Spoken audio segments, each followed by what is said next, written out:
Good day, ladies and gentlemen. Well, we have come to the last section of multidisciplinary approach in faith counseling.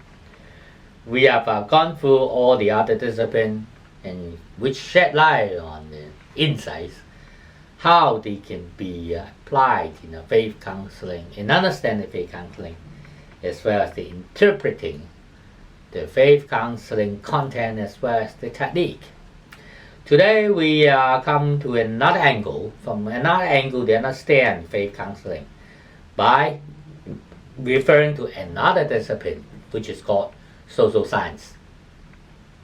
Social science is a science in a way that they make use of logic, reasoning, data, and research methodology. So they are called science.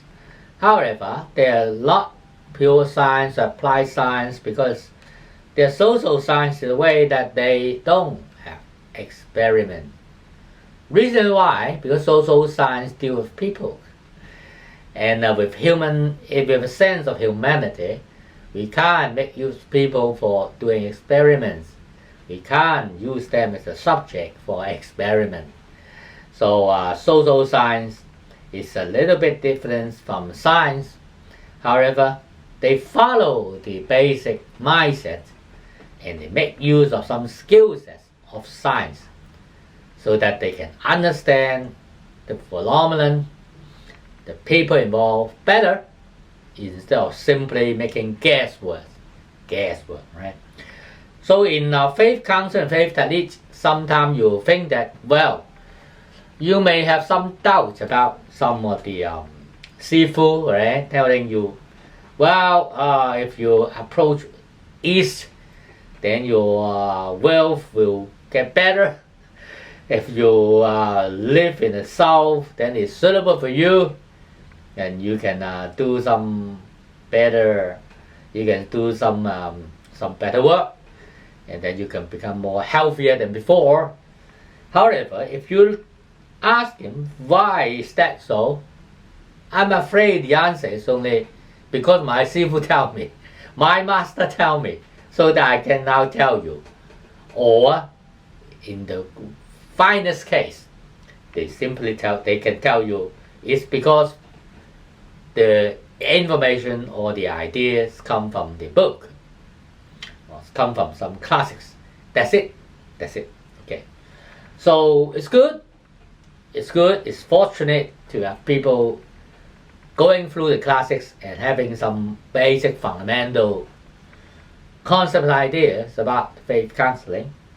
But it will be even more ideal if it can be supplemented by some realistic facts and data. Realistic facts and data, if they can be used to be applied to what we have learned in our ancient time, then it will be a more reasonable and more applicable kind of conclusion. For example, if you can do some research and make some data and make some concept clear, and then basing on the concepts and the data, you come to some theories, then you can have a better and stronger basis for making your faith counseling judgment.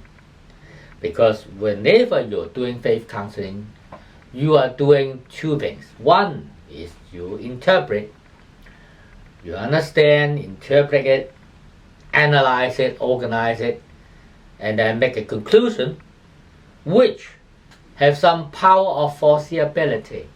You foresee something through what you have learned and what you have observed.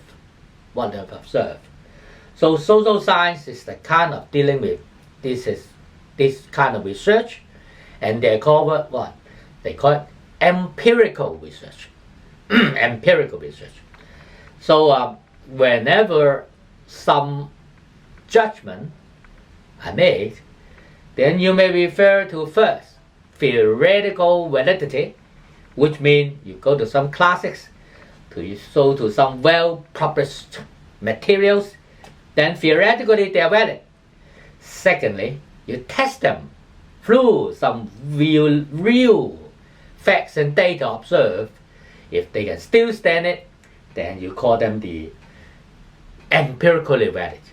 So today I introduced a book called 天运成功学, written by Professor Chen Xingxia.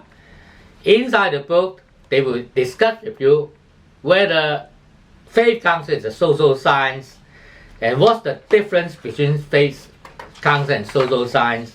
If there's any way that social science can be applied to this sort of counseling activities. So if you're interested, then you may find a copy, or you're a translated copy, then you may find good interest in them. So we finished multidisciplinary matters here, and we'll give you some interesting topics in the coming times. See you again. Thank you very much.